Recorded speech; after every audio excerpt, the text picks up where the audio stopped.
Agora, saidinha por saidinha, né? Eu vou falar para vocês. Eu trabalho muito, acho que todo mundo dessa mesa que trabalha, vocês aí de casa, acho que vocês trabalham muito também. Agora, já em Brasília, ontem a gente viu o plano de saúde, né, do Flávio Dino. Trabalhou 21 dias, né, garantiu o plano de saúde vitalício, até com atendimento aéreo, vai de jumbo, aqueles da Lufthansa de 2 andares, tudo garantido. E a gente vê o quanto essas pessoas trabalham. O presidente da Câmara, o Arthur Lira, tá, e os líderes dos partidos decidiram que só vão trabalhar 2 semanas em agosto e uma só em setembro. A ideia é que eles tenham tempo para fazer campanha para os aliados nas eleições municipais.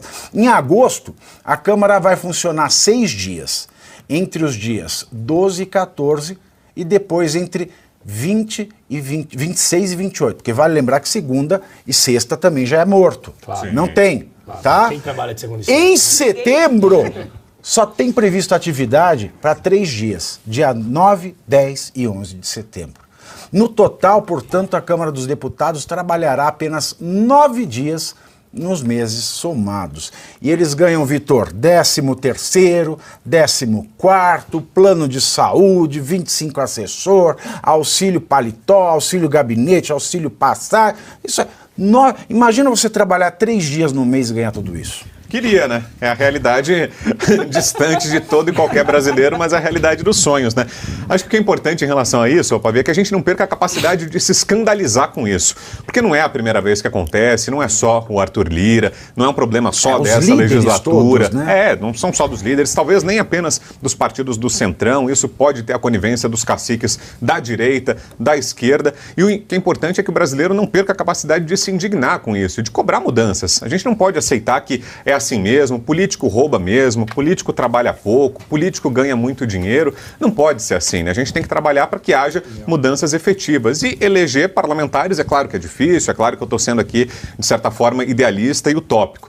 Mas trabalhar para eleger parlamentares que, entre as suas pautas, entre as suas bandeiras, defendam, por exemplo, uma revisão de tudo isso, que é uma palhaçada, né? Que é uma realidade diferente de toda e qualquer atividade de qualquer brasileiro honesto, né? Se na sua empresa você for trabalhar só 6 dias no mês, você vai ter um corte no salário, vai receber o equivalente a 6 dias, ponto e acabou. A não ser que você negocie com o seu chefe. No caso dos parlamentares, é o povo brasileiro que certamente não concorda com isso, com esse esquema de trabalhar 6 dias e ganhar essa fortuna, esse caminhão de benefícios que você falou, Pavi, e não são só eles, né? Vale dizer, a gente não está falando só lá dos 500 e poucos deputados, dos 81 senadores, mas de todos os assessores deles, de toda a cadeia, de toda a comitiva que acompanha esses parlamentares, que também recebem dinheiro público e que também vão poder trabalhar pouco, surfar nessa mamata a pretexto de trabalhar nas campanhas eleitorais, ou seja, de se perpetuar no poder, usando dinheiro público, inclusive nas campanhas, para conseguir eleger mais aliados e ganhar mais força política, colocar gente deles nas prefeituras. Então, é preciso não perder a capacidade de se indignar com isso. É preciso que sempre que a gente veja uma notícia como essa, a gente pense em como mudar essa realidade, Pavi.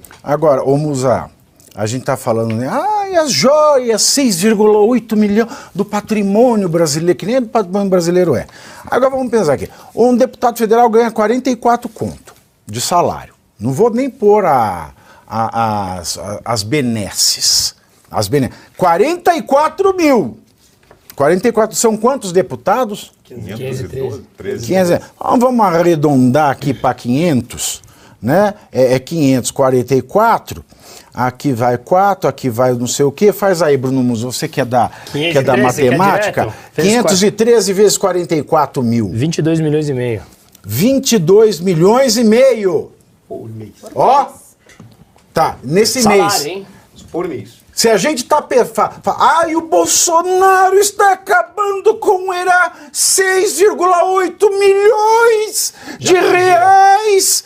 6,8 milhões de reais do patrimônio público. Aí tá, você divide aí 22 milhões e meio por 30. 752 mil. 752 mil. Dia. Aí você faz vezes 27.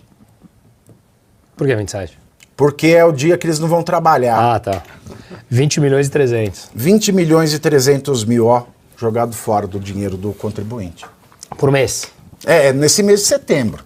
Aí se você pegar Agosto é a metade. Então, eu estou falando de 10 milhões e 150. Então, eu estou falando aqui de 30 milhões e 400 mil. O problema é a joia? Eu vou mostrar aqui um post que eu mostrei ontem pra Geise. Não sei se você lembra dele, Geise, ontem. É um canal no YouTube que às vezes ele me marca pra eu repostar, porque vale a pena, não sei se vocês seguem. Chama Eco Descomplicada. Ele vai descomplicando, vai trazendo muitos dados interessantes da economia. Coincidentemente, essa pauta, ele postou isso, acho que foi ontem ou antes de ontem. Os países que mais gastam com políticos no mundo. Vamos lá. É o custo médio de cada parlamentar em relação à renda média da população, certo? Ou seja, quanto que nós gastamos com cada político, ou com o corpo político geral, frente à renda média da população. O Brasil gasta 528 vezes a mais, disparado o primeiro. Qual é o segundo? Argentina, com 228 vezes. Uau! Nós somos o primeiro com 528 vezes, a fonte está aqui, inclusive o TSE como fonte, hein? O segundo, 228, Estados Unidos 139, Índia 112, México 103, Chile, aqui ao lado, 59 vezes, África do Sul 56, Coreia do Sul 53, Japão 39 e Alemanha 33. Acho que isso já fala muito. Nós temos o judiciário mais caro do mundo, custando por volta de 162 bilhões por ano. Para pessoas que parecem incapazes de conseguir colocar aquela roupa deles. Qual é o tem que ter preço gente da justiça? Qual é o preço da justiça sem o como é que o capinha, né? O lustrador, né, Gisele? O legislativo mais caro do mundo. Agora, vamos olhar que frente a todo esse escárnio, desrespeito ao dinheiro público, tem a total ineficiência de cada um desses poderes. Esse é o ponto. Ou seja, nenhum deles entrega o mínimo você está que se sendo espera maldoso. deles, custando 528 vezes mais do que a renda média da população brasileira. Claro, por que eles precisam trabalhar tantos Porque eles dias, respeitam o princípio da proporcionalidade. Eles ganham 520 vezes mais para fazer 520 vezes menos.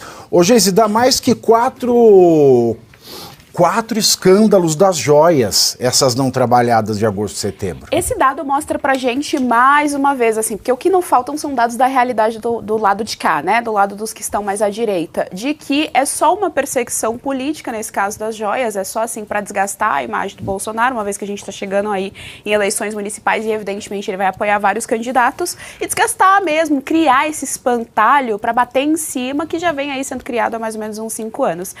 Eu tenho talvez um pouco de opinião impopular em relação aqui ao conservadorismo, alguma coisa do tipo, porque nesses momentos é onde eu vejo que o problema da política do Brasil não é somente o ideológico, ou seja, a gente não só tem o problema de que os políticos não têm ideologia, não defendem aquela ideologia, não defendem a moralidade e os valores até o fim. Os caras, eles não estão ali dispostos a defender o que é certo, ou pelo menos o que eles acreditam que é certo até o fim. Acho que eles não acreditam em nada. Em nada. Eles acreditam para onde a maré leva. Esse é um exemplo, esse é um bom caso. Porque que tudo vai parar, como o Pavinato aqui colocou, o Brau agora não lembro, não é só o político, é toda uma equipe. Aquilo dali tem um custo absurdo. Quem vai a Brasília, quem entra no Congresso, vê o tamanho daquilo dali, o primeiro pensamento que passa é: quanto de dinheiro não é aqui para a manutenção disso tudo? Aqui aquelas gambiarras, aquele prédio horroroso. Horroroso, é horrível. Nossa Senhora. É feio. É Niemeyer. Niemeyer, você espera o quê? Niemeyer. Aí, professor Suano, a Geisiane tocou num ponto. Eu não vi ninguém fazendo vídeo, post no Twitter, nenhum parlamentar de qualquer partido revoltado com isso. Cadê? Cadê? E agora? E agora? Pavinato, olha que coisa curiosa. Quando você falou, são quase 4 vezes aquilo que foi o escândalo, o suposto mais escândalo. Mais de 4 vezes o escândalo da joia. Eu preferia falar de uma forma mais interessante. Eu diria assim, é quase o mesmo erro que cometeu a Polícia Federal quando apresentou o primeiro escândalo das joias. Ela não disse que eram 24 milhões, depois corrigiu para 6? É quase o mesmo erro, para ver como é uma sucessão de erros. O Vitor falou que é um idealismo, aquilo que você falou, esse idealismo mostra o teu caráter. Tá? Eu tenho algumas coisas que, para mim, são muito claras.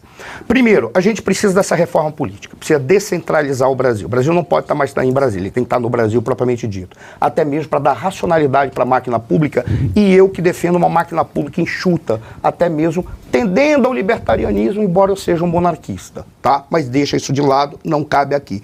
Por qual razão? Quando a gente olha essa máquina pública, o problema todo, em especial ali dos deputados não trabalharem esses meses, esses dias, não é nem apenas o fato deles não estarem em Brasília, é porque está tendo um desvio de função. Eles estão deixando de fazer aquilo que lhes cabe enquanto parlamentares, que é legislar e fiscalizar, para participar do embate político para eleger determinadas personalidades dos seus partidos. Isso não é uma função que cabe a alguém que foi eleito parlamentar. O parlamentar teria que estar trabalhando em fiscalizar e legislar, mas qual é a desculpa que tem? É que, infelizmente, determinadas pautas que são essenciais não podem ser tratadas... Se a gente parar para pensar, e o crime de abuso de poder político? Porque você está usando o seu horário de trabalho para eleger alguém. Exato. É um desvio total. Totalmente desnorteado.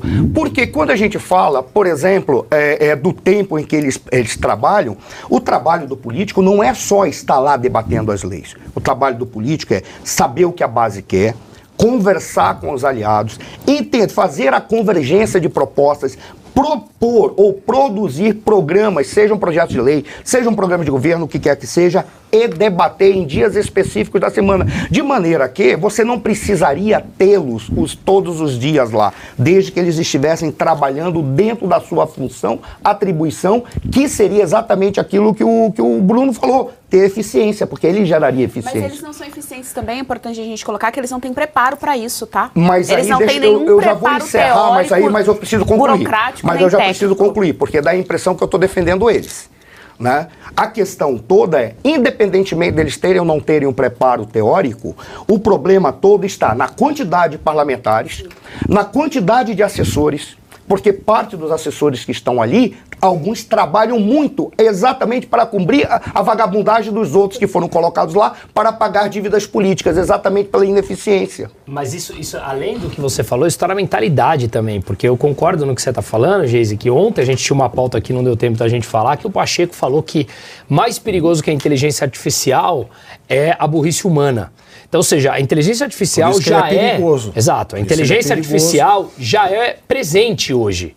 Não é algo que vai acontecer. O que se tornará, ainda não saberemos, mas ela já é um presente. O que a gente tem, Bruno, e o que ele fala? É um direito artificial, uma legislatura artificial, mas o que ele inteligência artificial, que me dá até dor.